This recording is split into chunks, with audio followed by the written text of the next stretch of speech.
Welcome back to the podcast for intentional moms to build strong families. This is your host, Val Harrison, the Practically Speaking Mom, and I am so grateful to be back in the studio with all of you for a new year of being intentional together. I missed you while I took a Christmas break. You know, a new year is the perfect time for taking inventory. Now, businesses do it, and moms can do it too. Not inventory of our pantries or closets, although that's a very good idea, and I just might do that. But I am talking about taking a little inventory of who I am and where I am as mom. It's an annual mom tradition that I began doing over 10 years ago. I've come to call it the 5 R's of intentional parenting, and that's what we're going to talk about today on the Practically Speaking Mom podcast. I'm here with my 3 youngest kids. That is Abby and Emma, and then our son Andrew is home from college. So guys, welcome back. It's a New Year podcast. I'm so excited to begin a new year of intentionality with these moms. But first, what was your favorite part about Christmas with our family all together? This year, one of my favorite things was when we all did family trivia together. We got a little competitive, but it was still fun. One of my favorite things about this Christmas and, pretty much every Christmas is sibling gifts and, just the anticipation of what you got and who got your name. What did you get this year? I got some wireless Bluetooth earbuds. And who did you get them from? My oldest brother-in-law, married to my oldest sister, Andrew DeHillig. Okay. And Andrew, what was your... See, we have 2 Andrews in the family now.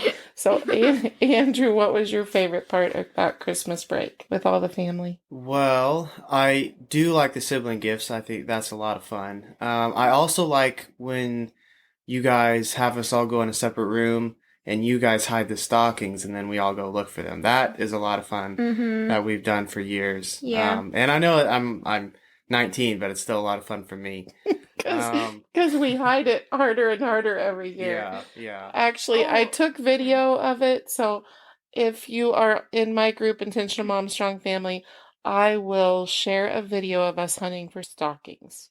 Actually, if you remember when I said, and when we were explaining all these traditions, and I said that Andrew DeHillig always gets one of the hardest ones because he's always ornery. He is not. He is never ornery. Well, this year, again, Mom and Dad said, Andrew and Tori, you guys have the hardest stockings hidden.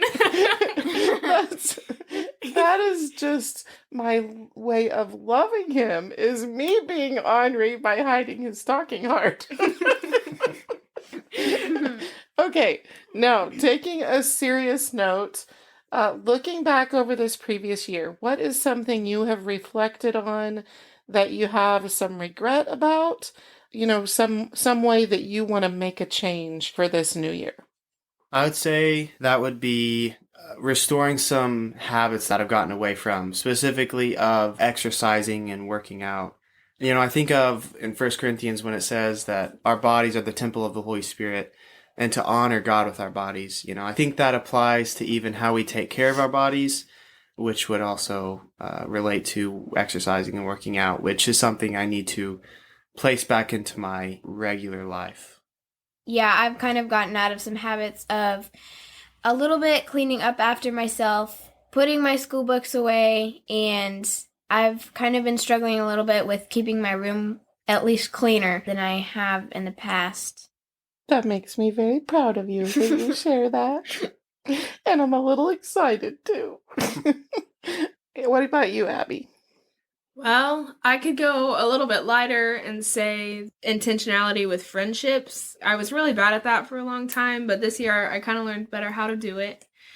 And on the more spiritual side, I would say I am recently learning how to make God priority instead of, he's always important to me. But I haven't been lately making him the first priority in everything that I do. And I think you mentioned some books that are inspiring this reflection. So what are the books? Because I know you love them. So you go ahead and give a plug. Pretty much every single Michael Phillips book that I've read, the author, Michael Phillips, he just blows my mind, and he literally has become a spiritual mentor to me by his writing and through his fictional characters. It causes so much reflection in me, and I love it. I think every book that I read of his is my new favorite. Right. And you're talking about his fiction books when you say that. You've read one book that you didn't super love that was That was not a nonfiction. fiction book. Yes. Yeah. Okay. Thanks a lot, guys. I really appreciate you coming on here and sharing, and you're kind of setting the groundwork for what we're talking about today. Well, I had a great Christmas break with the family, and now I have had time to spend some time reflecting and doing 4 other things besides reflecting. We're going to get into it right now. There's this renewal tradition process. Action items, you could say. It's just a simple system that I spend some time. I take some time when the new year is coming. It might be the end, might be the beginning of a new year. Now, to begin this explanation for all of you guys, I'm going to start with a little confession time as a point of illustration. Let's look at a couple of my regrets from the last few months. Now, don't get me wrong. I make lots of mistakes most days, so I could give you a long list, but I'm going to look at 2 of them really quick. One is not being consistent enough with devotions with my kids to start each day together. And the second one is I kind of made a big blunder in the last couple of months, reacting instead of responding in a touchy situation with one of my grown kids. So let me give a little more explanation with these. The first one was I don't take enough time for devotions with my kids this past semester. I wasn't good at doing that. In fact, I would say that I have gotten complacent. You know, the kids are doing well. They seem to be progressing spiritually, have a personal relationship with Christ. And I would say I have gotten complacent in making sure that we get some morning devotion time together. And I'm not okay with that. I want us to take interactive learning time on devotions. And here's why. This is my thinking with that. You know, when we spend time thinking together, discussing together, laughing together, debating together on any topic, it helps to stimulate a different type of learning about that topic. We process the topic differently when we are spending interactive time on it. You know, we retain the information better. Our heart is more engaged whenever there's human interaction involved. And so Bible devotion time together with my kids is important to me, but I've gotten a bit off track with it lately. So that is one regret that I have over the past several months. And then the other one is this semi-major life event happened a few months ago in one of my grown kids' lives, and I reacted rather than responding. Okay, we have 5 grown kids, 2 are still at home. Something major happened with one of my grown kids, and he told me via text. Now, I texted back in an unhelpful and emotional way. And to be honest, I just kind of spewed. I need to take time to reflect on what triggered me to do that. I also need to reflect on what relationship repairing do I need to do now because of it? And how can I keep myself from responding that same way next time? You know, if something similar to that comes up in the future, how can I have a better plan of action in place? So this is what growth is. It's being willing to look at ourselves, be honest with ourselves about the mistakes we make, not beat ourselves up about it, but address it, get a game plan for growth. And so we can do that through 5 key things: reflect, regret, repent, redeem, and refine. And I'm going to go over those 5 with you. So this is my 26th New Year's as a mom. Rich and I have been married 28 years. I have 5 children who have become adults and 2 that aren't quite there yet. So life seems much simpler for me right now with only 2 left at home, a 6th grader and an 11th grader. But just think of all the lessons that I've learned over the years. Most of them have been lessons. Well, I was going to say most of them have been lessons that I've learned the hard way, but the truth is that we can learn lessons without making mistakes. However, I've noticed that the difficult lessons are often the best stepping stones for growth and transformation in our life and in our relationships if we make the most of it. So lessons learned project us further in character and in compassion too.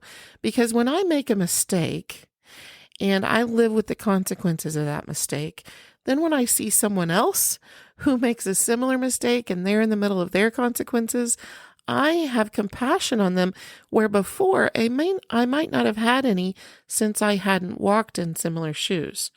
So my mistakes increase my compassion.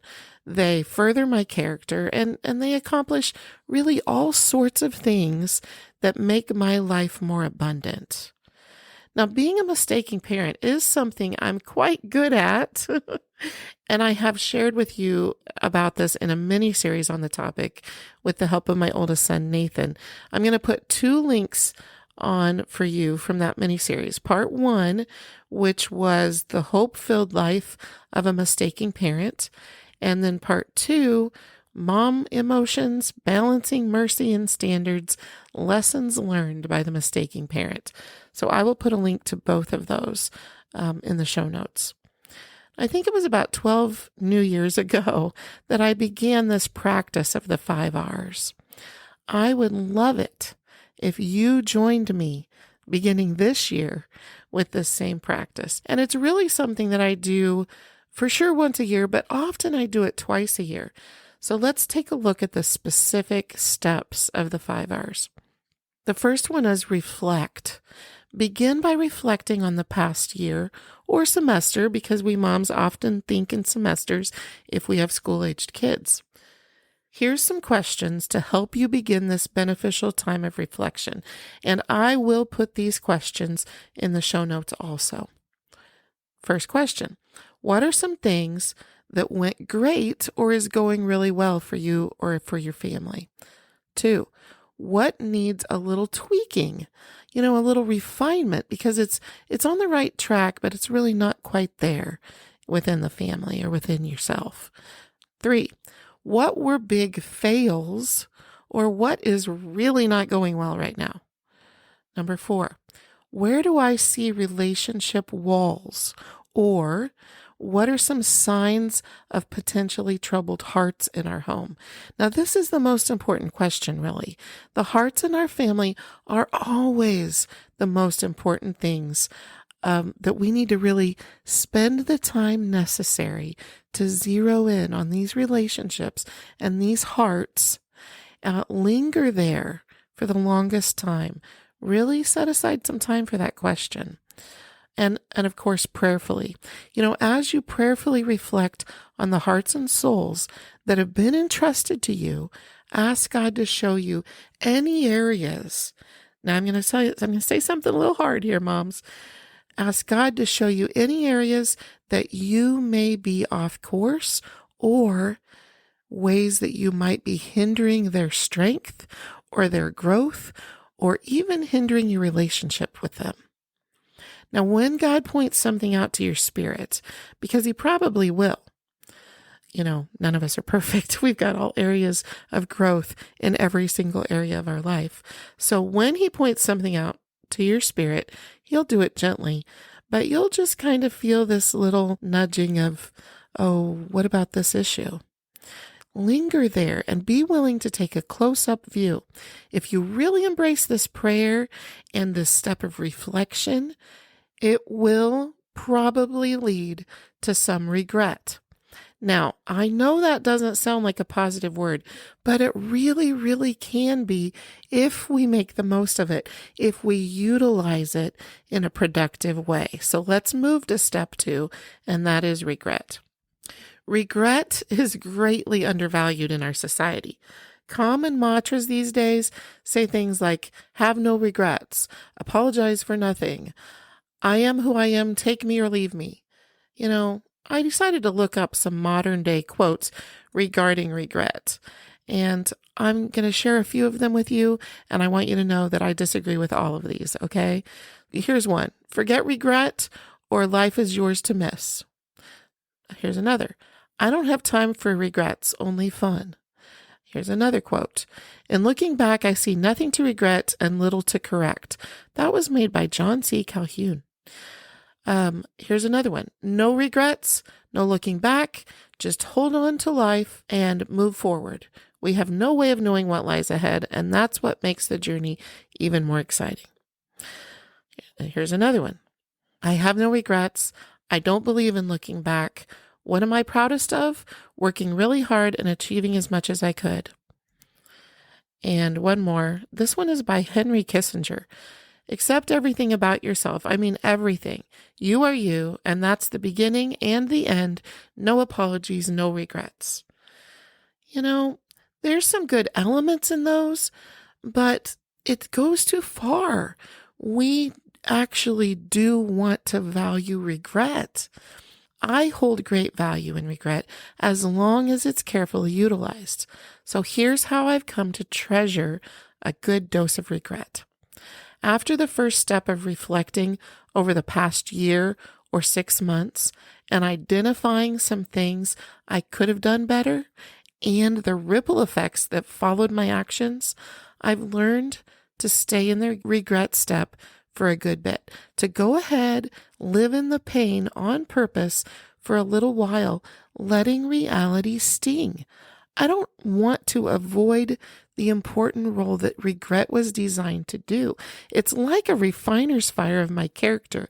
It sears into my heart the importance of not remaining the way I am, of sincerely apologizing where needed, of seeking to mend however I can, and being passionate about pursuing God's help in growing me in that area. There is healing in the refiner's fire of regrets. Now, important caution here. While you shouldn't skip the important step of regret, you also don't want to build a summer home in regret. It's a temporary stop in your journey to refinement. Stay at the regret step as long as is necessary for it to do the work it needs to do, but then it is time to move on. Do not make your poor behavior from the past a label of who you are today. It's not that. It is just merely a stepping stone opportunity for growth and even an opportunity for new bonding in relationships. And we'll come to that in a minute.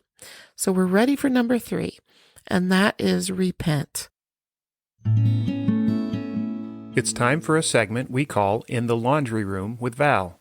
Here you'll find practical household systems that streamline your time and free your mind to focus on what really matters, the hearts and souls of your family. Okay, earlier in the podcast today, I brought up the topic of organizing your pantry, and well, it just got me all excited about the concept of being more organized in the pantry or taking inventory. So I wanted to share a tip with you. My tip is, I love utilizing jars because they're clear, they're airtight, and most of the time I get them for free. I buy a lot of things in jars rather than cans because it's healthier for us. But then as long as that jar is wide at the top, I'll keep it for future use. I also love buying jars from Hobby Lobby when they're half price because they have lots of cool shaped jars. I also give people share and care baskets with food in the jars when they have a new baby or if they're sick. I'll give them a care and share basket, and the basket will contain different foods, like it could be salad in a jar, chicken salad in a jar, fruit salad in a jar, breadsticks in a jar, soup in a jar, lemonade in a jar. So I will just give them the care and share basket, a little get well, let me make dinner for you basket, or congratulations on your new baby, let me make dinner for you basket, or welcome to your new home. That's a fun one to do also. So that's my care and share baskets. What do you put in your care and share baskets, or what do you take to people when you are making a meal for them to brighten their day or to lighten their load? I would love it if you would jump on Facebook in our private group, Intentional Mom Strong Family, and share with us on there. I will be asking the question, what do you make for Care and Share baskets? And moms will be sharing ideas on there. And then at the end of December, I shared the question, how do you organize your pantry? And it was an opportunity for people to share ideas on that as well. So there's always good little extra help and secret sauce for living life a little more easily as mama in our group, Intentional Mom Strong Family. So I do hope if you haven't gotten on, that you will get on there and join us as we together live more intentionally. For more from the Laundry Room with Val, visit her website, practicallyspeakingmom.com, where you can see Val's insights for all the 6 rooms of your intentional home. We have to pause here for this week, but please be sure and join Val next time as she explains the rest of the 5 R's of intentional parenting. The next R for intentional moms in this year-end recap is step 4, redeem what has happened. This is the time for you to allow God to rewrite the story. Now, the story is not just what we did wrong. When God rewrites our story, it's also a story of what beauty God has brought about because of that circumstance. He doesn't wipe out the memory of the past, but he does give it new meaning. God is the great miracle worker who loves transforming brokenness. My intentional mom friend, your family is God's masterpiece. He designed the special and unique combination of your little tribe. It's an honor to meet with you every week to help equip and encourage you in your worthy journey of being mama to your masterpiece. If this podcast is a blessing to you, won't you please take the time to share it with moms that you know? So share this podcast with a friend and then head over to practicallyspeakingmom.com to subscribe to my weekly email containing a blog post and podcast. Join me on Instagram at Practically Speaking Mom and in the private Facebook group, Intentional Mom Strong Family. See you next week.